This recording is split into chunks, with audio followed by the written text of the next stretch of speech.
maturity, we have suffered the consequences in our country, in our community, in our neighborhood, and in our families, because we have attempted to take Ephesians 4:11 through 13 and throw it out of the window, because we said, I don't need anybody to be over me to have any kind of structure, when it clearly says it right here in the text, that this is why God put these folks in the body for you.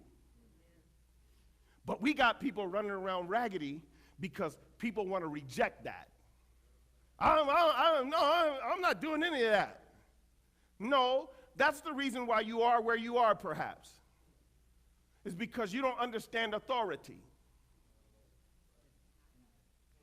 Can I tell you something? Real authority doesn't want to rule you. Ooh-wee. Real authority, they lift you up. But let me tell you something. If you don't submit to it, you feel like they're running you over. Man, I'm going to get this tape myself. That's real authority, amen? Listen, this independent wave that's going on now that says, I don't need to have to be or need to be subject to church leadership, is at an all-time high. That's all I hear from people. Well, I would visit, but I don't do that anymore. You don't do what anymore? Well, I don't do the church thing anymore. Well, what do you do? Well, me and God have an understanding. You do? Me and God have an understanding. Romans chapter 1. Where's the understanding? No, God knows you're disobedient. So what he's doing is he's leaving you to yourself. That's what's going to happen until you have to run back. And then when they look at you, you're going to be saying, don't judge me. They're not going to be judging you. That's going to be conviction falling on your behind. Amen? It's not judgment. But this is why the voice of the church is, because the very people who read the text have said, don't tell me that. Tell me something good. Yeah. Make sure I like it. Yeah.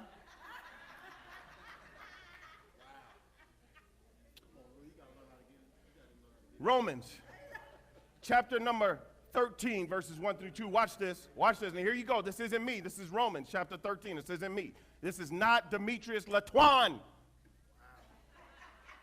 This is Romans. Here it is. Romans chapter number 13. Watch this. Everyone must submit to governing authorities. For all authority, watch this, all authority comes from God. And those positions of authority have been placed there. So anyone who rebels against authority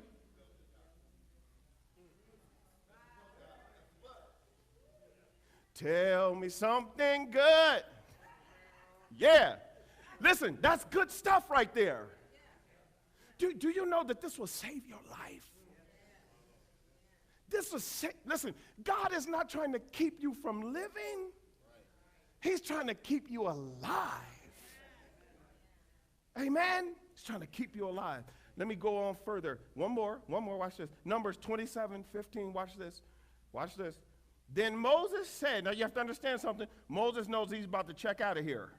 Now listen to what he says to God. Then Moses said to the Lord, O Lord, you are the God who gives breath to all creatures.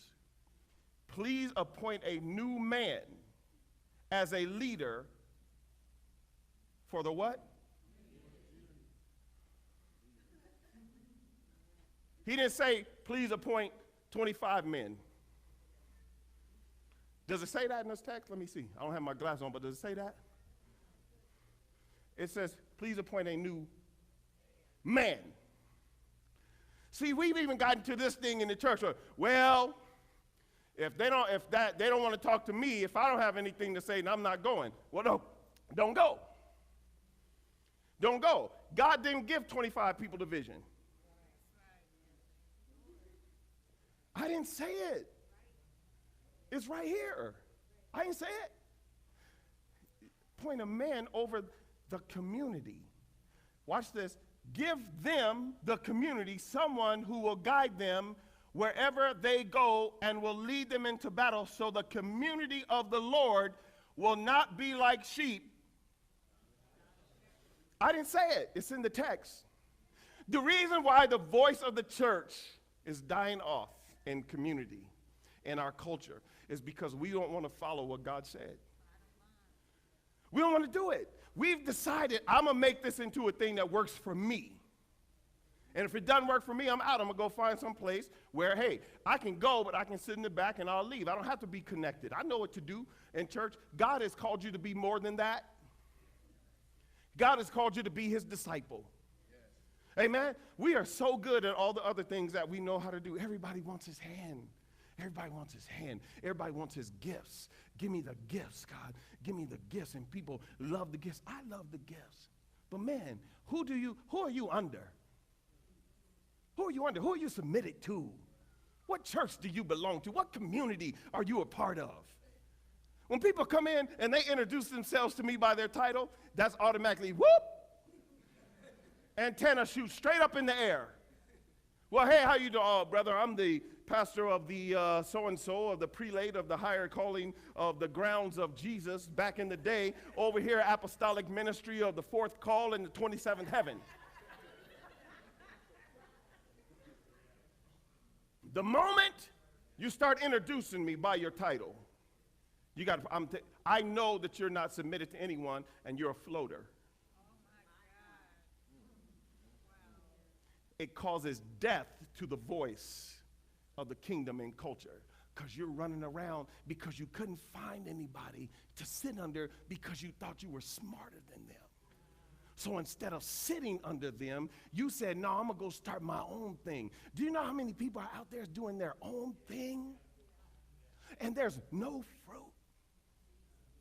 There's no salvations. There's no disciples being made. All they're doing, I'll say it, we don't have to cut it out of the tape, is collecting money. Going from place to place. I got a word for you. Bring me in. You know how many people call me every week and say, hey, or email me, say, hey, I'd love to come by your church. I know you don't know me. I got a word for your church. No, you don't. No, you don't. I got Pastor Trimble up in here. I got Elder Lennonbach up in here. I got Dean Corey in here. I got Pastor Lynn in here. I got Mark Murphy in here. If I need somebody to preach, you understand what I'm saying? I got enough people in here to preach. I don't need you to come. You don't have no word for me. No, you don't. And you don't even have a relationship with me. You got a word for me? No.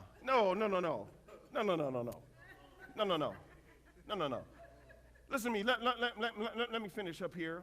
Somebody say this with me. Say, leadership is spiritual, but not perfect.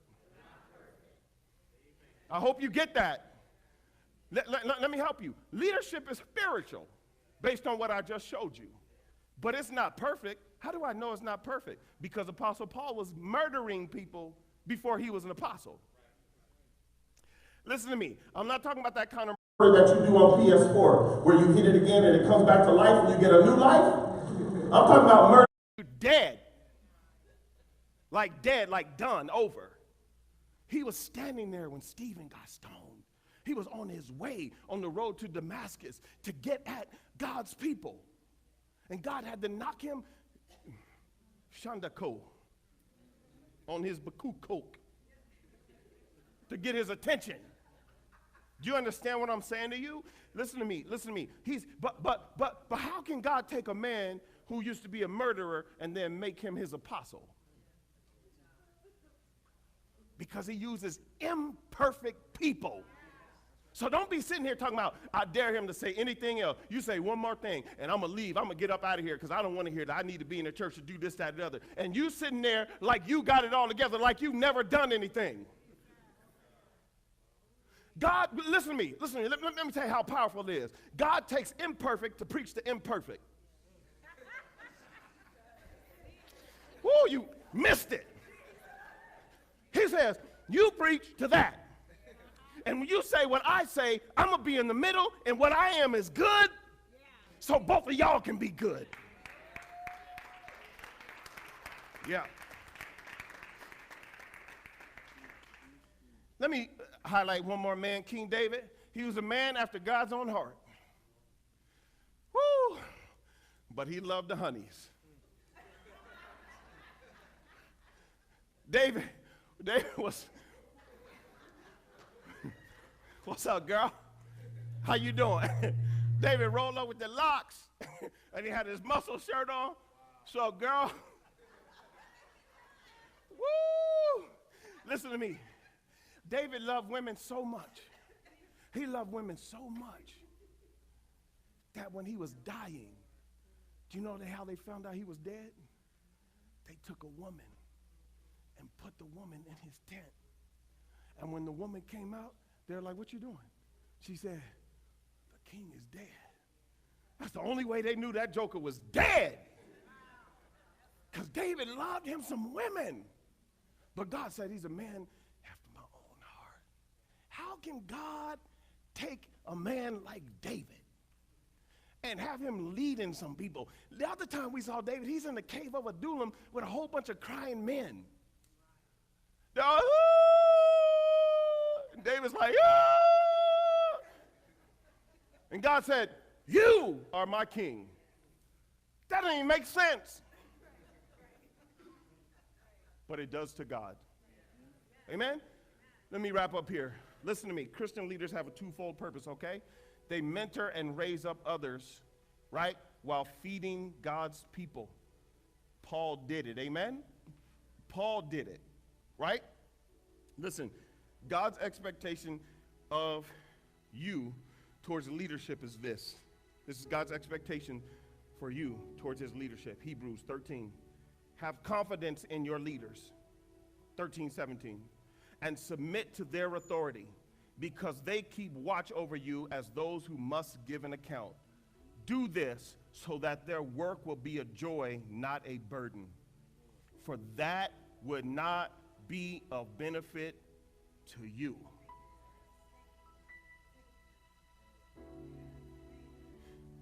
Listen to me, because we lack unity in this area, what should be powerful is weak and fractured. Because there's this constant fight, and then the people on the outside looking in say, that's crazy. He talks about his pastor, but he goes to that church. Then you have these little para-churches in church. Little factions of people, they hang out, and they're like, just if he trips, let's go. God says here, no, have confidence. Have confidence. Listen to me. If you don't like vertical, you're not offending me. But don't be here because you're in somebody else's way. Somebody might say, that's cold-blooded, Pastor. No, it's not. We're looking for unity and people who want to be moving in the purpose and the plan of God. If you say, or if you got to come here and complain, if you have to complain anywhere, it's probably time for you to go. Don't complain. Be on board.